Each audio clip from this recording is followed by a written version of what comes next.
This video is sponsored by VIP SCD Key. VIP SCD Key is a marketplace platform selling official Microsoft keys and game keys. This November, they're having their highest discount ever for the Black Friday sale. Get a legit Windows key for only $19.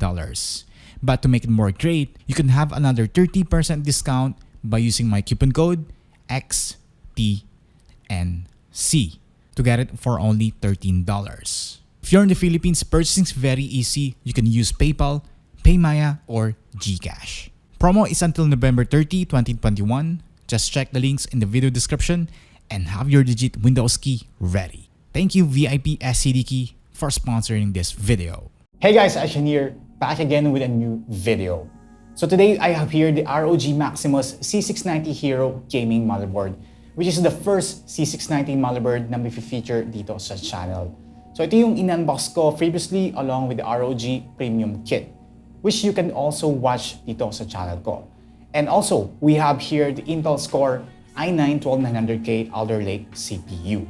In this video, pag-uusapan natin yung motherboard and its features, and then I'll show you some benchmarks of the Intel Core i9-12900K out of the box without disabling anything compared to their Core i9-11900K on both Windows 10 and Windows 11, since the Alder Lake platform was initially optimized for Windows 11, as you might have heard already.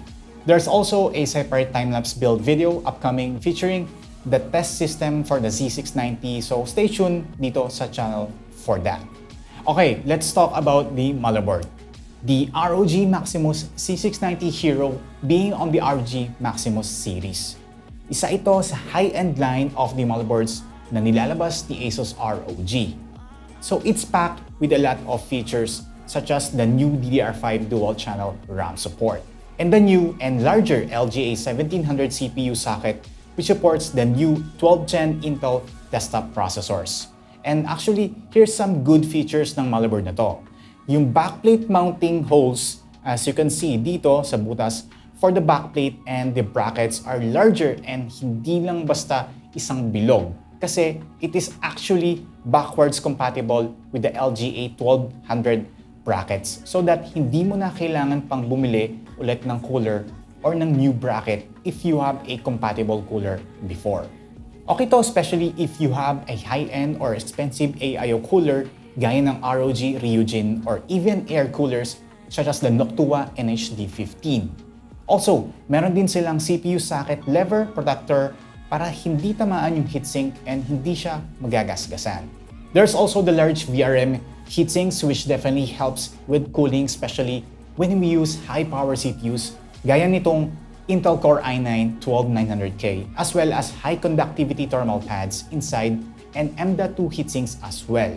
So meron din siyang illuminated na I/O shroud cover which they call the Polymo Lighting Display, kung saan makikita mo yung parang pixel-style LED display that shows the ROG logo and the Hero branding. And meron ding ROG logo sa bandang chipset sa baba, pero hindi siya LED backlit. It's just a reflective silver-colored material of some sort. One another great feature, and sana we can also see this on other motherboard manufacturer, is the PCIe slot quick release button, which is itong physical button na ito that helps the system builder or the user to remove the PCIe card's security lock with one tap.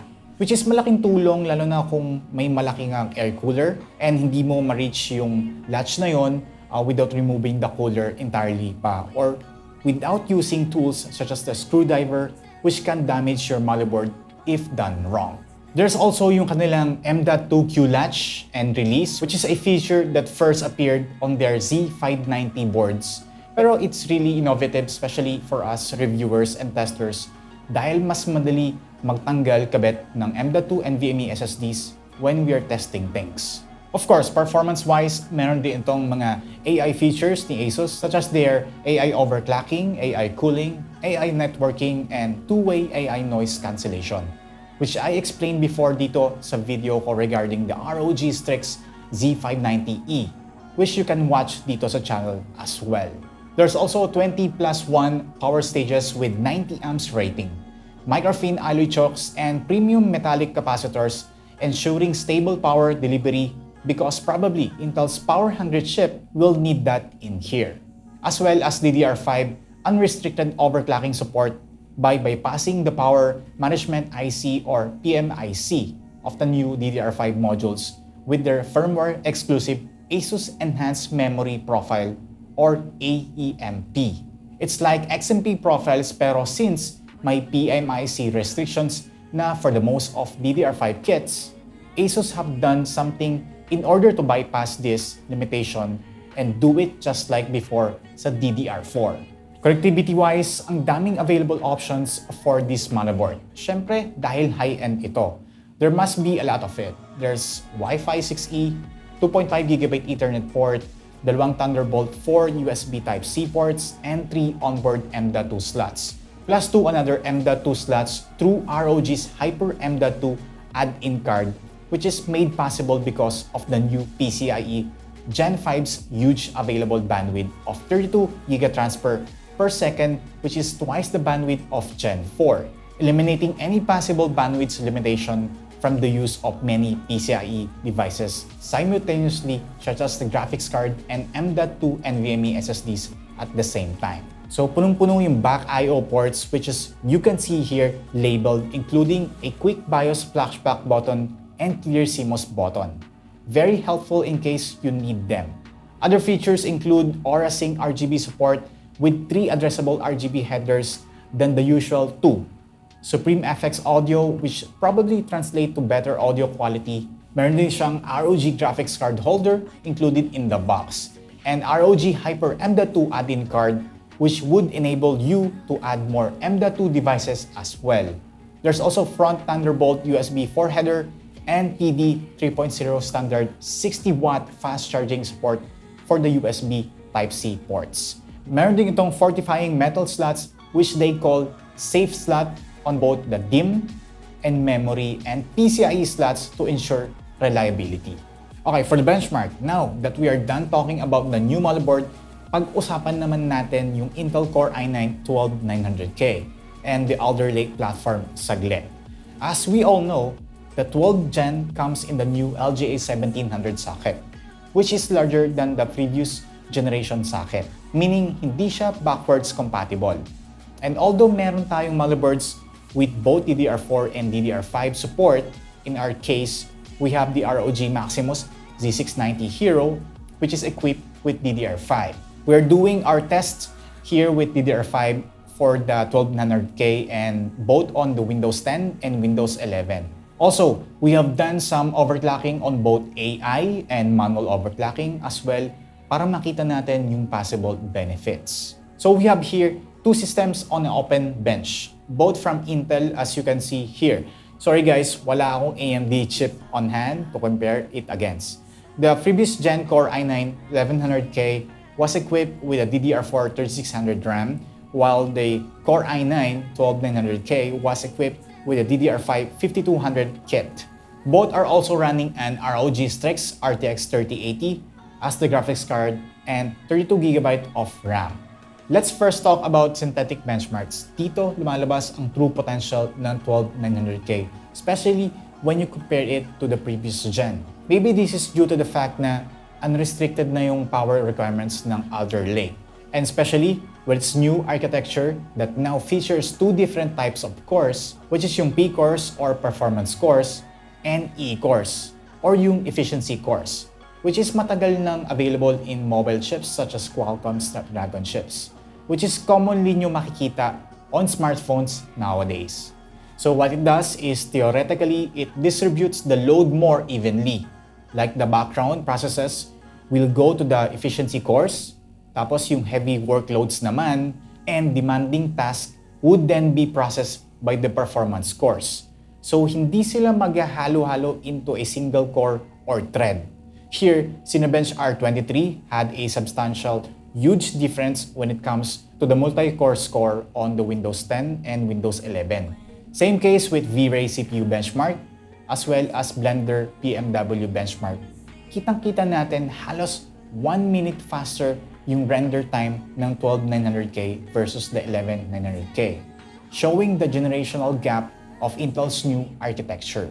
Power consumption on the other hand, yes, malakas siya when we're running into 100% load on many cores. But in case like synthetic benchmarks or workloads lang siya pumapalo ng malakas sa power consumption. In gaming, actually okay naman siya, on par with, let's say, some current AMD and older Intel processors din. So if you're gaming lang and not using for heavy workloads for most of the time and nagtitipid ka ng kuryente, this is not actually something to mind about. But with more power comes more heat. So you must have a beefy or a powerful CPU cooler to cool this thing. Like itong ROG Ryujin II na gamit ko for this test.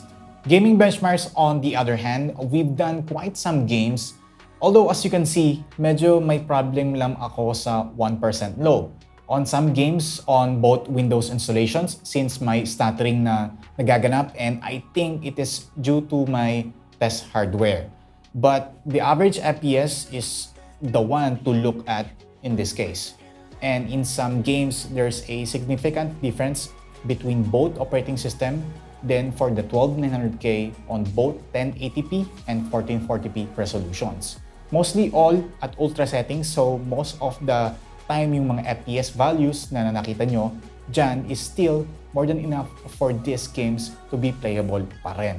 There's the potential of doing the AI overclock to gain some performance as well.